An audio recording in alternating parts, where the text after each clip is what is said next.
벌써 오래된 이야기인데요. 제가 신대원을 졸업하고 제 개인적으로는 내 인생의 광야의 시간을 가졌으면 좋겠다라는 생각을 한번 가졌습니다. 그래서 광야라고 생각해서 선택했던 곳이 그 서호주에 있는 이민교회였는데요. 그 워킹홀리데이 비자로 이민교회에 가서 1년간 파트타임으로 섬겼던 기간이 있었습니다. 주중에는 제 개인적인 시간을 갖고 또 주말에는 우리로 치면 이제 초등부죠. 초등부와 또 중고등부 예배를 담당했었는데요.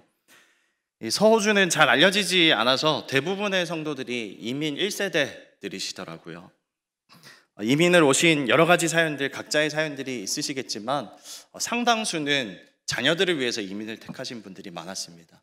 아이들이 이 한국의 막 치열한 입시 경쟁에서 좀 벗어나서 행복했으면 하는 마음으로 오신 분들이 많더라고요. 그런데 그런 마음으로 이민을 오신 분들이 호주에 전파한 한국 문화가 있더라고요. 네. 요즘은 우리 아파트라는 노래 아십니까? 네, 그런 케이팝 그런 것인가 생각이 될 수 있는데 다름 아닌 학원 문화였습니다. 호주 학생들을 보면서 굉장히 부러웠던 것이 있었는데요. 그 유치원에서부터 우리로 치면 고등학교 3학년 입시생들이죠. 그들까지 등하교 시간이 똑같았습니다. 다들 오후 한 3시, 3시 반이면 아이들이 다 마치더라고요. 그런데 3시 반에 마친 아이들을 그대로 둘 우리 한국 부모들이 아니잖아요. 그래서 아이들이 열심히 공부할 수 있도록 그 한인들이 학원을 만들었습니다. 그래서 아이들이 학교에서 오면 이제 우리 한국처럼 학원에 가서 또 방과후 수업들을 가지도록 했더라고요. 그렇게 학교 생활을 마치고 학원에서 또 공부를 하는 친구들 당연히 또 성적이 좋겠죠. 그러다 보니까 호주 학부모들이 저 한국인들은 뭐가 있는가 봐 관심을 가지고요. 또 이 한국 학생들이 다니는 학원에 그 아이들도 보내시기 시작했다라는 그런 우픈 이야기를 들었었습니다. 이거는 하나의 여담이고요. 사실 이민자들이 자기의 문화를 내가 옮겨온 그 땅에 전하는 것이 참 쉽지는 않은 일이죠. 오히려 반대로 그 나라의 문화들을 내가 영향을 받고 흡수하기가 더 쉬운 것 같습니다. 제가 그 어떤 집사님 가정을 그 이민교회에서요 신방을 갔는데 굉장히 인상적이었던 것이 여러분들 거실 TV가 있는 벽면에 그 TV가 있고 그 주변에 뭘 걸어 두십니까? 주로 대부분 뭐 가족 사진이라든지 어린 아이가 있으면 어린 아이들의 뭐 액자 사진들 이렇게 예쁘게 꾸며 놓는데요. 그 집에는 큰 태극기가 걸려 있었습니다. 야, 집사님 참 애국자시구나 라는 생각을 가지고 있었는데 그 집사님이 타고 다니시는 차도 그 나라로 치면 외국차죠. 현다이, 현대차를 또 타고 계시더라고요. 집사님께 여쭙습니다. 집사님 왜 거실에 이 태극기가 걸려 있습니까? 라고 여쭸더니 하나의 에피소드를 얘기해 주시던데요. 그 월드컵 예선이 있었던 날에 우리나라와 호주가 경기를 했답니다. 그래서 부모는 당연히 열심히 빨간 옷을 입고 열심히 한국을 응원하는데요. 호주가 골을 넣자 아이들이 기뻐하며 박수를 치더랍니다. 그래서 우리 아이들이 우리 민족의 어떤 정체성을 잊어버리고 있겠구나라는 생각에 태극기를 거셨다라고 하시더라고요. 사실 초등학교 시절을 보내고 이민을 간 친구들은 조금 다르던데요. 아니면 더 어린 유치원생이나 아니면 그 땅에서 태어난 친구들은 이 한국어로 대하는 것이 사실 더 어려워하는 친구들도 많았습니다. 언어뿐이겠습니까? 사고방식이나 생활방식들, 문화들 이런 것들도 다 호주화된 친구들이 꽤 많았습니다. 불과 이민 1.5세대, 2세대들인데도 불구하고요. 오늘 우리가 말씀 속에서 만나는 이스라엘도 마찬가지지 않았을까라는 생각을 가지거든요. 이스라엘은 요셉을 통해서 이집트에 들어가 산 지 한 400년, 정확한 430년이 지났습니다. 1, 2세대도 아니고 그 오랜 시간이 지난 시점인데 그렇다면 사실 이들은 이제 히브리 민족의 정체성을 갖고 있기보다는 이집트 문화와 철학과 그들의 상호 방식들, 생활 방식들이 더욱더 익숙하고 그것이 더 좋은 사람들이라고 볼 수 있지 않을까요? 하나님께서는 그렇게 하나님을 믿는 또 신앙의 정체성을 잊어버린 이스라엘을 이제 다시 불러주시고요. 또 그들에게 하나님의 백성의 정체성을 다시 심어주십니다. 그리고 하나님을 예배하는 공동체로 그들을 다시 만들어 가시는 이야기, 그것이 바로 우리가 보고 있는 출애굽기의 핵심 메시지이죠. 우리가 출애굽기 초반부를 생각하면 가장 떠오르시는 사건이 머리에 있으실까요? 갈대 상자, 또 굉장히 유명한 사건이지만 10가지 재앙이 아닐까라고 생각이 되는데요. 저도 신대원을 준비하던 시절에 이제 그 막 시험을 쳐야 되거든요. 그래서 피계, 이파, 악독, 우매, 흑장 이렇게 앞글자만 재앙의 이름을 따서 외웠던 그런 기억이 있는데, 이 10가지 무시무시한 재앙이 이집트 땅에 내려졌는데요. 여러분들 이 10가지 재앙의 그 기사들을 여러분들 보실 때 어떤 생각이 드십니까? 와, 기이한 재앙을 내리시는 그 하나님의 능력 참 놀랍다라고도 생각이 되고요. 또 한편으로는 이 무시무시한 재앙을 겹겹이 겪으면서도 그것을 참아내고 완악하여서 고집을 부리고 있는 이 바로왕의 모습에 또 한 번 놀라게 됩니다. 그런데 하나님께서 이 10가지 재앙을 이집트 땅에 내리셨던 그 이유, 그 목적을 여러분들 한번 생각해 보신 적 있으십니까? 이처럼 완악해서 이스라엘을 포기하지 못하는 그 바로왕 때문에 하나님께서는 마치 기어를 변속하듯이 1단, 2단, 3단, 4단 바로 너 이 정도도 견뎌낼 수 있어? 이런 테스트를 하신 것일까? 아니면 네가 감히 내 백성들을 건드려? 네가 내 백성을 노예로 삼아? 라고 하며 그동안 이스라엘을 괴롭혔던 것들에 대한 하나님의 징벌이자 복수이셨을까요? 사실 잘 생각해 보시면 이집트에 내려졌던 그 10가지 재앙 중 앞에 그 재앙들, 이 재앙으로 바로의 마음이 움직이지 않을 것이다 라는 사실 하나님이 분명히 알고 계셨을 것입니다. 단순히 그 재앙의 목적이 이집트 바로 왕의 그 마음을 항복시키는 것, 그래서 이스라엘을 해방시키시기 위함이셨다면 사실 단번에 바로가 항복할 만한 끔찍하지만 가장 무시무시한 마지막 그 장자의 죽음의 재앙, 그것을 단번에 처음에 내리셔도 되지 않았을까? 그렇게 한 번에 바로의 항복을 받으실 수도 있지 않았을까? 하는 생각이 듭니다. 그런데 그렇지 않고요. 하나님께서는 10가지 재앙을 이집트 땅에 하나하나 내리십니다. 그 이유를 좀 곰곰이 생각해 보면 다름 아닌 이 재앙을 내리셨던 그 이유, 그 목적은 이스라엘 백성을 위함이셨다라고 보여집니다. 무슨 말이냐면 이스라엘 백성들을 훈련시키시기 위함이셨다라는 것이죠. 처음 말씀드렸듯이 이민 한 2세대만 해도 자기의 정체성을 잊어버리고 있는 그 모습들이 강한데요. 그 민족의 잊혀진 정체성, 하나님과의 잊어버렸던 약속, 그것들을 다시 찾을 수 있도록 10가지 재앙을 이스라엘 백성들을 위해서 내리셨다라는 말입니다. 이 재앙으로 이스라엘 백성들이 그동안 알지 못했던 하나님이 얼마나 크신 분인가, 그것을 알아가기 원하셨고요. 또 이집트 땅과 이스라엘 땅을 구별하여서 재앙을 내리시는 우리와 함께 하신 하나님이시는구나 라는 사실을 경험하기 원하셨습니다. 또 한 가지 이스라엘 백성이 이 재앙을 통해서 깨닫기 원했다라고 보이는 점이 있는데요. 여러분들 신앙 강좌 구약개론을 수강하신 분들은 들으셨으리라 라고 생각이 됩니다. 이 10가지 재앙은 사실 고대 이집트에 섬기던 많은 신들에 대한 심판의 의미가 담겨 있습니다. 고대 이집트는 다신론 국가였거든요. 많은 신들을 섬겼습니다. 마치 그리스 신화가 제우스라는 가장 큰 신을 주변으로 많은 관계의 신들이 있듯이 이 이집트에는 수많은 신들 중심에 태양신, 라 신이 있고요. 그 주변에 또 많은 신들이 함께하고 있습니다. 하나님께서는 이 10가지 재앙으로 이집트 사람들이 믿고 있었던 신들, 그 신들이 다 헛된 것이며 아무런 힘도 없는 것이다 라는 사실을 보여주시고자 하십니다. 그 중에 몇 가지만 살펴보자면요. 먼저 이집트 사람들이 생명의 젖줄기다 라고 생각했던 나일강, 그 나일강을 주관하는 신 하피 신이 있습니다. 그런데 그 나일강이 하루아침에 피로 변함으로 그 물속에서 살던 모든 물고기들이 하루아침에 다 죽어버리고요. 사람조차 마실 물이 사라집니다. 그것을 통해서 이 나일강의 핫핏인 그것이 허상임을 보여주셨고요. 또 그들이 섬기는 태양신, 라신, 그것을 흑암으로 3일 동안 덮으십니다. 아무런 빛이 없도록 가리시죠. 가장 강력한 신이다 그들이 믿어왔던 그 신도 하나님의 통제 아래 가려지는 아무런 힘이 없는 존재구나라는 사실을 그 재앙을 통해 보여주십니다.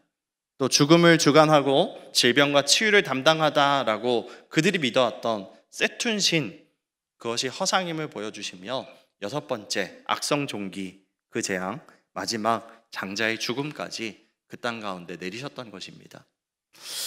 다시 말해서 이 10가지 재앙은 바로 왕의 마음을 꺾겠다, 그것보다도요, 또 이집트가 얼마나 악한 일을 행하였는지 그것을 징벌하겠다라는 그런 의미보다 하나님의 진짜 관심과 목적은 하나님의 백성이셨습니다. 하나님의 백성이 이 재앙을 통해서 이스라엘이 참신이신 하나님을 알아가기 원하셨다라는 것이죠. 그래서 그들이 400년이 넘는 시간 동안 이집트 땅에서 보았고 쫓았고 무분별하게 영향을 받아왔던 그 이집트의 문화들, 이집트의 신들, 그 거짓된 것들을 다 털어내기를 원하셨던 것입니다. 그렇게 하나님의 백성을 가르치고 훈련시키시는 하나님의 그 열심이 10가지 재앙에만 나타나는 것이 아니고요, 이후 출애굽하여 광야에 이른 이스라엘 백성들을 또 다시 훈련시키시는데요, 우리가 잘 아는 이야기들이죠. 시내산에 이르기까지 약 3개월의 시간이 흘렀다라고 기록을 합니다. 하나님께서 그 3개월의 기간 동안 놀라운 기적들을 이스라엘 가운데 보여주시는데요, 우리가 익히 아는 홍해 바다를 건넜던 사건들, 또 그리고 낮에는 구름 기둥과 밤에는 불 기둥으로 그들을 지켜주시고 함께 하심을 보여주셨던 사건들, 도무지 말이 안 되는 하늘에서 먹을 음식이 아침 저녁으로 내려왔던 그 만나 메추라기 사건들, 또 광야 한가운데서 어디에서 구할 수 없는 그 먹을 수 있는 물을, 귀한 물을 반석에서 솟아나게 하시는 그 사건들, 이 놀라운 일을 행하시는 하나님이 바로 유일하신 참신 하나님이셔라는 사실을 이것들을 통해서도 깨닫도록 훈련시키십니다. 이런 수많은 사건들을 통해서 너희들이 그동안 신성하게 믿고 섬겨왔던 그 거짓된 신들 다 거짓이고 내가 참신이야, 내가 그런 참신인 내가 너를 나의 소유로, 나의 백성으로 삼기 원한단다, 내가 너희를 사랑한단다 라는 그 사랑의 메시지, 믿음의 메시지를 거듭거듭 보여주시는 분이 하나님이셨습니다. 자기 백성들이 자기를 알아가도록, 믿도록 찾아와 주시고 직접 증명해 주시고 자기를 어필하시는 그 하나님의 모습이 이 출애굽기 가운데 기록되고 있는데요, 도대체 하나님께서 무엇이 부족하셔서, 무엇을 얻기 위해서, 이스라엘을 통해서 하나님이 무엇이 좋자고 이스라엘 백성에게 내가 참신이야, 너희는 나를 믿어야 돼, 내가 너희 하나님이 되어줄게 라고 이렇게 어필하셔야만 했을까요? 그럴 이유도 찾아볼 수 없고요, 그럴 필요도 전혀 없으신 것 같습니다. 그런 하나님께서 이스라엘을 찾아와 스스로를 증명하시고 나를 믿으라 라고 설득하고 계신 그 하나님을 우리는 보게 됩니다. 도대체 하나님 왜 그러고 계실까요? 좀 오래된 영화인데 참 감동적으로 보았던 노트북이라는 영화가 있습니다. 보신 분들도 계실 것 같은데요, 어떤 병상에 있는 할머니에게 매일 찾아와서 책을 읽어주는 봉사를 하는 할아버지가 있습니다. 그 책을 읽어주는데 그 책의 내용은 젊은 남녀의 사랑 이야기거든요. 매일매일 우리가 보는 어떤 일일 연속극처럼 하루하루 찾아와서 하나의 에피소드, 다음 날은 또 다른 에피소드, 그 이야기들을 계속 챕터 읽어줍니다. 두 남녀가 만나고 호감을 갖고 사랑을 하고 또 때로는 다투고 또 이별을 했다가 서로를 그리워하고 다시 만나는 그런 러브 스토리를 계속 책을 읽어주며 이야기를 합니다. 이 할아버지는 매일 와서 그 책을 펴 할머니에게 그 이야기를 들려주거든요. 여기까지만 해도 스토리가 그런 내용이겠구나 라고 짐작하신 분들도 계실 것 같은데요, 사실 이 할머니는 알츠하이머 치매에 걸리셨던 분이고요, 이 할아버지는 그 할머니의 남편이었습니다. 그리고 매일매일 들려주고 있는 이야기는 다름 아니라 이 할아버지 할머니의 젊었을 적, 그 이야기, 사랑 이야기였던 것이죠. 그 이야기를 회상하며 적어둔 내용, 그 책을 읽어주고 있습니다. 이 할머니는 할아버지가 매일 와서 들려주는 그 이야기가 참 재미있습니다. 공감을 하며 또 감정을 실어서 때로는 울기도 합니다. 그러다가 어느 날 문득 기억이 돌아온 날에는 울면서 여보, 이거 우리 이야기군요 하며 정신을 차리기도 합니다. 그런데 또 시간이 지나 하루가 지나면 모든 것을 다 잊어버리고 봉사하는 할아버지가 와서 읽어주는 그 소설에 귀를 기울입니다. 저는 이 할머니를 너무 사랑해서 매일매일 찾아오는 이 할아버지의 모습 속에 자기 백성을 거듭거듭 찾아오시고 자기가 누군지를 알려주시고 보여주시고자 하시는 그 하나님의 모습이 보여지더라고요. 전혀 그러실 필요 없는 분이 그럴 이유도 없다라고 할 수 있는 하나님께서 이토록 자기 백성에게 찾아가서 어필하시는 이유, 자기 백성을 너무 사랑하시기 때문 아닐까요? 그 하나님의 사랑 아니고서는 도저히 설명이 되지 않는 이 출애굽기의 내용인 것 같습니다. 사랑하는 성도 여러분, 우리를 너무나 사랑하신 하나님께서 지금도 그런 열심으로 우리에게 찾아오고 계시는 줄 믿습니다. 마치 이스라엘 백성에게 10가지 재앙으로 또 광야의 수많은 기적들로 당신의 사랑을 보여주시듯이, 증명하시듯이 우리 삶의 현장 가운데도 찾아오셔서요, 내가 너의 하나님이야, 내가 너의 아버지가 되어줄게, 내가 너와 함께 해줄게 라고 어필하고 계시는 우리 하나님이십니다. 이 세상에 거짓된 것이 아니라 너희를 사랑하고 구원한 나의 손을 붙들라, 믿으라, 따르라, 이렇게 우리에게 거듭거듭 찾아와 주시고 손을 내밀어 주시는 그 사랑의 하나님, 우리가 이제는 외면하지 않고 발견할 수 있으시길 바랍니다. 그래서 잊었던 하나님께 속하는 삶, 하나님을 따르는 길로 다시 돌이킬 수 있는 저와 여러분들 되시기를 바랍니다. 이집트에서 또 광야에서 하나님의 그 진한 사랑이 담긴 훈련 코스를 지나게 하셨고요, 하나님께서는 이스라엘 백성들을 이제 시내산, 호렙산 아래로 인도하십니다. 그리고는 이제 그들의 조상들과 맺으셨던 아브라함, 이삭과 야곱과 약속하셨던 그 언약을 이스라엘 백성과 다시 맺고 계시는데요, 출애굽기 19장 5절 6절에 보시면 이렇게 얘기를 합니다. 세계가 다 내게 속하였나니 너희가 내 말을 잘 듣고 내 언약을 지키면 너희는 모든 민족 중에서 내 소유가 되겠고 너희는 내게 대하여 제사장 나라가 되며 거룩한 백성이 되리라. 레위기 26장에서는 나는 너희 하나님이 되고 너희는 내 백성이 될 것이니라 라고 말씀하십니다. 하나님께서 이스라엘의 하나님이 되시겠다 하시고요, 이스라엘을 내 백성으로 삼으시겠다라고 언약하십니다. 그리고 그들에게 하나님의 백성으로 살아가려면 이러한 계명을 지켜야 한다라고 주시는 그 계명이 10계명이죠.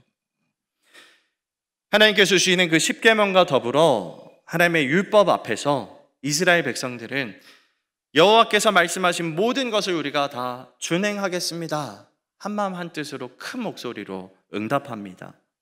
그렇게 이스라엘 백성이 하나님과 거룩한 언약을 맺게 됩니다. 그리고 그 이후에 하나님께서는 모세를 시내산 위로 홀로 부르시거든요. 출애굽기 말씀이 죄송합니다. 출애굽기 말씀이 여기까지는, 출애굽기 24장까지는 굉장히 재밌습니다. 흥미진진한 이야기들이, 사건들이 계속되고요. 그런데 이 이후로부터는 우리가 좀 무서워하는 레위기 저리 가라 이거든요. 이게 도대체 무슨 말이지? 이게 나랑 무슨 상관이 있는 거야? 좀 어렵게 읽게 되는 본문인 것 같습니다. 바로 이 모세가 시내산 위에 올라가서 하나님께 제사를 드릴 그 성막을 어떻게 지어야 하는지 그 규격과 또 모양과 등등등의 말씀을 듣고요, 또 그 성막 안에서 제사를 드릴 때 사용할 기구들 어떤 크기고 어떻게 제작해야 되는지, 또 제사를 주관하는 제사장들을 어떻게 뽑고 그 예복을 어떻게 갖춰야 하는지, 또 안식일은 어떤 날이고 어떻게 지키는지 등등의 내용들이 기록되고 있습니다. 참 어렵고 힘든 내용이 25장부터 31장까지 기록되는데요, 그 31장 마지막은 이렇게 마치고 있습니다. 18절에 여호와께서 시내산 위에서 모세에게 이르시기를 마치실 때에 증거판 둘을 모세에게 주시니 이는 돌판이요 하나님이 친히 쓰신 것이더라. 이 모든 말씀을 주신 이후에 하나님께서 친히 쓰신 돌판을 모세에게 주고 계십니다. 그 돌판을 받기까지 모세는 40주야를 그 시내산 위에서 보냈어야 했고요. 이 상황이 바로 우리가 읽은 본문의 앞 배경이 되고 있습니다. 드디어 오늘 본문으로 들어가고 있는데요. 드라마를 보면 주인공이 어떤 장소에서 어떤 사건을 이렇게 경험하고 있을 때 화면이 전환되면서 다른 곳에 다른 장면, 다른 사람들이 등장하죠. 그것처럼 오늘 우리가 읽은 32장은 모세가 그 시내산에서 하나님의 말씀을 듣고 받고 있는 그때에 시내산 아래에 있었던 이스라엘 백성들의 모습들을 보여줍니다. 그 산 아래에 있었던 백성들 사이에는 그들이 어떠했는가? 그들 마음에는 두려움과 염려가 가득해 보입니다. 그 이유를 1절이 보여주는데요. 1절에 백성이 모세가 산에서 내려옴이 더딤을 보고 라고 말합니다. 아직 모세가 산에 오른 지 얼마의 시간이 지났는지 알지 못합니다. 모세가 시내산에 올라간 지 꽤 시간이 지난 것 같은데 그 모세가 내려오지 않고요. 또 산에 올라간 모세의 소식을 조금도 들을 수 없습니다. 그러자 이 이스라엘 백성들의 마음에는 불안이 몰려오기 시작합니다. 후반절에 또 이렇게 얘기를 하는데요. 모세 곧 우리를 애굽 땅에서 인도하여 낸 사람은 어찌 되었는지 알지 못함이라. 그동안 그래도 광야 생활 속에서 문제가 있고 어려움이 있으면 불평불만이겠지만 모세에게 찾아가서 하소연했고요. 그러면 그 상황과 문제를 모세를 통해서 해결을 받았습니다. 그랬던 모세가 더 이상 자기들의 눈에 보이지 않고 그 생사도 알 수 없는 상황이 됩니다. 이스라엘 백성들이 직접 보기에는 시내산은 완전 돌로 덮여진 돌산이거든요. 거기서 먹을 것, 마실 것 아무것도 찾을 수 없는 곳인데 그곳에서 이제 30여일이 지나 모세가 내려오지 않으니까요. 그에게 분명 무슨 일이 생긴 것이 틀림없다라고 짐작하고 있는 것이죠. 그래서 아론에게 무엇을 요청합니까? 일어나라, 우리를 위하여 우리를 인도할 신을 만들라 라고 요청합니다. 이 상황이 모세가 시내산에서 40일을 지내고 있는 그 기간에 하나님의 말씀과 십계명을 받고 있는 그때에 벌어진 일입니다. 오늘 1절에 나타나는 백성들의 이 말에는 세 가지의 불신앙이 보여집니다. 가장 선명하게 눈에 잘 들어오는 이스라엘의 그 첫 번째 불신앙은 신을 만들어 달라라는 것이겠죠. 모세가 시내산에 오르기 전에 하나님께서 이스라엘 백성들에게 전달해 주셨던 언약을 맺을 때 전달해 구두로 전해 주셨던 그 십계명 우리가 잘 알고 있습니다. 첫 번째 계명은 너는 나 외에 다른 신을 내게 두지 말라라는 계명이고요. 두 번째 계명은 너를 위하여 새긴 우상을 만들지 말고 또 위로 하늘에 있는 것이나 아래로 땅에 있는 것이나 땅 아래 물속에 있는 것 어떤 형상도 만들지 말라라는 계명입니다. 지금 이스라엘 백성들이 요청하고 있는 신을 만들어 달라라는 이것은 이 두 번째 계명인 신의 형상, 우상을 만들지 말라라는 하나님의 계명에 정면으로 도전하는 불신앙입니다. 두 번째로 찾게 되는 이스라엘의 불신앙은요, 우리를 인도하여 낸 모세라는 표현에서 찾아볼 수 있습니다. 이것도 출애굽기 20장 그 십계명 앞에 선언으로 하나님께서 직접 알려주시는 표현인데요. 20장 2절에 나는 너를 애굽 땅 종되었던 집에서 인도하여 낸 내 하나님 여호와니라 라고 말합니다. 이들은 지금까지 이집트 땅에서 인도하시고 돌보시고 그들의 필요를 채우셨던 분 바로 하나님이심을 하나님이 직접 알려주고 계시는데요. 그들이 잊지 않도록 십계명 그 서두에 나는 너를 애굽 땅 종되었던 집에서 인도하여 낸 너의 하나님 여호와라 라고 명확히 밝혀주시는데 이들의 머리에는 하나님이 아니라 우리를 인도하여 낸 모세가 우리를 이집트에서 인도해냈지 라고 표현을 하고 있습니다. 세 번째로 보게 되는 이스라엘의 불신앙은요, 여전히 하나님을 믿지 못하는 그들의 모습이지 않을까라고 봅니다. 모세가 돌산에 올라간 지 한 30여일이 됐을까요? 모세가 죽지 않았을까? 어떻게 된 것이 아닐까? 백성들이 걱정하고 있습니다. 물도 먹을 것도 없는 그 삭막한 돌산에서 모세가 어떻게 생존할 수 있겠어? 그런 생각이겠지요. 그런데 여러분 잘 생각해 보시면요. 이스라엘이 지난 3개월 동안 겪어왔던, 지나왔던 그 광야에서는 먹을 것이 있었습니까? 마실 물이 있었나요? 거기서도 하나님께서 직접 공급하시고 필요에 따라 채워주셔서 그들이 살 수 있었는데요. 이 결정적인 순간에 이들은 그들의 필요뿐 아니라 그들의 생명을 주관하시는 그 하나님을 잊어버리고 있습니다. 사랑하는 성도 여러분, 이스라엘의 이런 불신앙의 모습, 세 가지 불신앙을 보았는데요. 그 불신앙의 모습이 우리의 모습 가운데도 보이지 않습니까? 너무나 선명하게 우리에게 주시는 그 하나님의 말씀을 우리는 종종 거부하며 살 때가 있습니다. 너무나 분명하게 그것 아니야, 그건 죄야 라고 말씀하시는 일임에도 우리의 눈을 질끈 감고 죄의 길을 따라가는 불신앙을 보일 때가 있습니다. 하나님이 아니라 다른 것을 의지하며 살아가다가 어느 순간 우리가 의지하고 있었던 돈이라는 것이, 사람들과의 관계라는 것이, 또 나의 건강이라는 것이 사라질 때에 너무너무나 불안해하고 두려움에 빠져있는 그 모습들이 우리의 모습입니다. 또 하나님의 말씀을 잊어버리고 우리 삶 속에서도 지금도 살아 역사하시는 그 하나님을 망각한 채 내 판단과 내 기준으로 하나님을 제한하고 하나님을 불신하기도 합니다.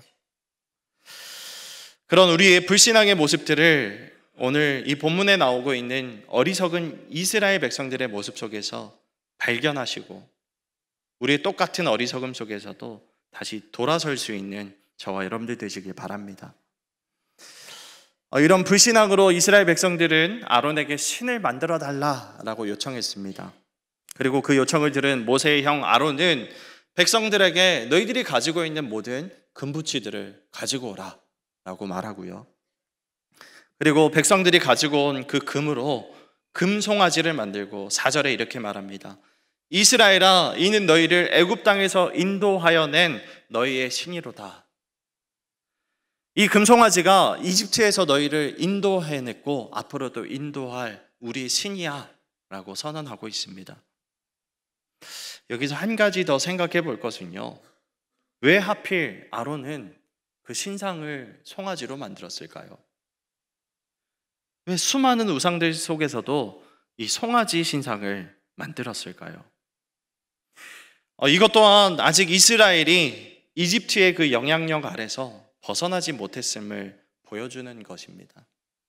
말씀드렸듯이 당시 이집트는 다신론 국가였고요. 많은 신들을 섬기는 국가였고요. 이집트가 섬기는 여러 신들 중에 풍요를 상징하는 신, 황소가 있었습니다. 실제로 고대 이집트에서는 황소들 중에 굉장히 건장하고 성스러워 보이는 황소를 선별하고요.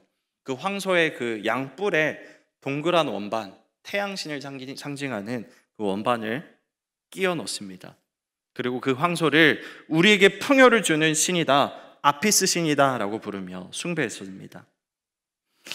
처음에 말씀드렸던 그 10가지 재앙 중에 6번째 재앙이 가축에게 내려지는 재앙이거든요. 그 가축의 돌림병, 악질이 생기는 재앙인데 이 재앙 역시 황소 아피스 신에 대한 하나님의 심판이시기도 했습니다. 아론은 백성들의 요청에 어떤 신의 모양을 만들까 고민하던 끝에 그가 이집트에서 봤던 신들 중에 이 아피스가 떠오른 것 아닐까. 그래서 송아지를 만들고 그 신상을 두고 너희를 인도하여 낸 여호와 하나님이라 라고 말하고 있는 것이죠. 그 3개월의 시간 동안 하나님께서 이집트의 거짓된 것들을 지워버리고 없애버리는 그 수많은 훈련들을 해오셨는데 모든 것이 물거품이 된 듯합니다. 다시 이집트의 신을 만들어서 하나님이라, 신이라 칭하고 있습니다. 그리고 안타까운 죄의 모습들이 계속되고 있는데 6절에 보시면 이튿날에 그들이 일찍이 일어나 번제를 드리며 화목제를 드리고 백성이 앉아서 먹고 마시며 일어나서 뛰놀더라 라고 기록합니다. 하나님이 명하신 우상을 만들지 말라라는 계명을 어기고 나서도 이제는 그 금송아지 앞에서 번제와 화목제를 드리고 먹고 마시며 뛰며 기뻐하는 모습을 기록해 주고 있습니다. 그런데요, 사실 이 장면은 앞에서 말씀드렸던 출애굽기 24장에 이스라엘 백성들이 하나님이 전해주신 그 십계명과 하나님의 율법 아래 우리가 그 율법을 잘 지키겠습니다 라고 응답하고 하나님 앞에 번제와 화목제를 드렸던 그 모습이 다시 똑같이 금송아지 앞에서 재현되고 있습니다. 이들이 그렇게 금송아지 앞에서 기뻐서 뛰놀았던 이유가 무엇일까요? 내 눈에 보이는 것을 믿고 의지하고 싶은 마음, 그것은 우리 인간의 속성인 것 같습니다. 앞에 살펴본 이스라엘 백성들이 1절에 행하였던 세 가지 불신앙, 그 불신앙들의 공통된 그 분모가 있다면 바로 눈에 보이지 않는 하나님을 믿지 않고 눈에 보이는 것을 의지했기 때문입니다. 보이지 않는 하나님은 참 믿기 힘든데요, 그 하나님을 믿는 모세는 자기들 눈에 보입니다.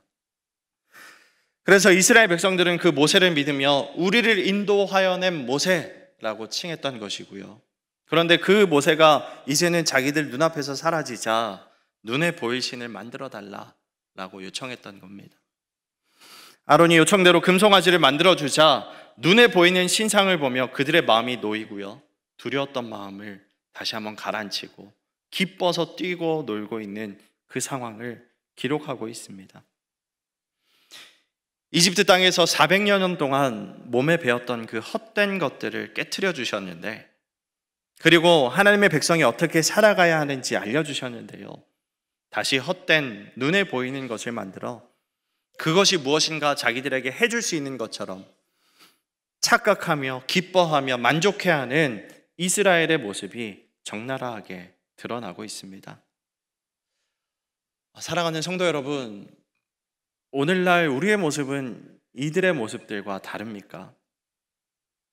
우리도 이스라엘 백성들처럼 보이지 않는 하나님보다 눈에 보이는 것을 더 의지하려는 유혹에 수없이 많이 직면하고 살아갑니다. 세상이 성공을 보장해 줄 것 같은 눈에 보이는 학벌과 스펙이라는 것에, 안정된 삶을 약속해 줄 것 같은 눈에 보이는 내 통장의 잔고와 나의 재산에, 우리의 가치를 증명해 주는 것 같은 눈에 보이는 사회적 지위와 사람들의 인정에, 이런 것들이 우리 시대에 찾고 있는 금송아지가 되어서 우리 마음을 사로잡고 있습니다. 그런 시대를 살아가는 우리들에게 하나님께서 다시 한번 우리에게 이렇게 말씀하십니다. 너는 나 외에 다른 신을 두지 말라. 너를 위하여 새긴 우상을 만들지 말라. 사탄은 지금도 걱정과 염려와 두려움이라는 우리가 너무 약한 그 무기를 가지고 우리의 눈을 가리어서 하나님을 더욱 보지 못하게 만듭니다. 그리고 그 두려움을 극복할 수 있을 것 같은 눈에 보이는 것들을 눈앞에 슬쩍 제시하며 하나님이 아닌 이것을 잡으라 라고 유혹합니다. 오늘 본문의 이스라엘 백성들에게도 동일한 유혹이 던져졌고요, 그들은 하나님이 아닌 모세가 아닌 금송아지를 붙잡았습니다. 우리가 이 세상을 살아가면서 참 답답한 일도, 두려운 일도, 염려되는 일도, 그리고 막막한 일도 경험하게 되는데요, 그런 시간에 우리가 찾아야 할 것, 내 눈앞에 당장 보이는 금송아지가 아니라 답이 되시는 하나님이심을 우리가 다시 한번 기억해야겠습니다. 아직 야구 시즌이 아니지만요, 예전에 어떤 집사님이 그러시더라고요. 저는 삼성이 이기는 날만 그날 하이라이트를 봅니다 라고 하셨어요. 진 경기를 보면, 내가 응원하는 팀이 지는 경기를 보면 기분이 별로 좋지 않죠. 그래서 늘 이기는 경기만 보시는 것 같았는데요, 그 집사님이 여러분 그 하이라이트를 보면서 불안한 마음이 있으실까요? 7회 8회까지 우리 팀이 지고 있더라도, 정말 팽팽한 영장전 그 12회 초말 그 모습을 보고 있더라도 이러다가 이대로 지는 것 아니야? 라고 생각하며 불안해하실까요? 그렇지 않죠. 이미 이긴 경기인 줄 알고 보고 있기 때문입니다. 우리 신앙도 마찬가지라 생각이 됩니다. 틀림이 없고 변함이 없고 어김이 없는 우리에게 주신 하나님의 말씀에 우리 믿는 자의 끝에는 보장된 승리가 있음을, 하나님의 구원이 있음을 우리에게 알려주십니다. 우리가 당장 볼 수 없는 내일 일이나 막막해 보이는 앞날에 두려워하는 마음이 생길 수 있지만요, 이미 우리에게 승리를 약속하시고 또 그 완전한 승리를 이루어 가시는 하나님, 모든 상황 속에서도 우리와 함께 해주시는 하나님, 결국에는 선한 길로 이끌어 가시는 그 하나님이 계심을 우리 다시 발견하고 신뢰할 수 있길 바랍니다. 그래서 세상이 주는 수많은 두려움 속에서도 그 하나님을 신뢰함으로 이번 한 주도 하나님이 주시는 참된 평안과 담대함을 누리며 살아가는 저와 여러분들 되시기를 간절히 축복합니다. 참 좋으신 우리 아버지 하나님, 이 시간 말씀 속에서 우리의 모습들을 다시 한번 살펴봅니다. 우리도 이 이스라엘 백성들처럼 우리에게 찾아오시는 그 하나님의 사랑과 은혜를 매 순간 저버리고 있지는 않는지요. 보이지 않는 하나님보다 눈에 보이는 다른 것을 더 의지하며 살아가고 있지는 않는지요. 이 시간 우리가 눈을 돌렸던 우리의 우상들과 또 그것들을 쫓던 우리의 불신앙을 내려놓게 하여 주시고 다시 하나님을 바라보는 주의 백성들 다 되게 하여 주시옵소서. 이미 우리에게 분명하게 약속하시는 그 하나님의 말씀을 의지하면서 세상이 주는 불안과 두려움 속에서도 담대할 수 있는, 하나님이 주시는 평안을 가지고 살아갈 수 있는 믿음을 갖게 하여 주시옵소서. 이 세상 속에 살아가지만 이 세상에 속하여서 땅을 바라보며 살아가는 자들이 아니라 하나님 나라를 바라보며 하나님이 완성하시는 그 승리를 소망하며 살아가는 주의 백성들 되게 하여 주시옵소서. 예수 그리스도의 이름으로 기도드립니다. 아멘.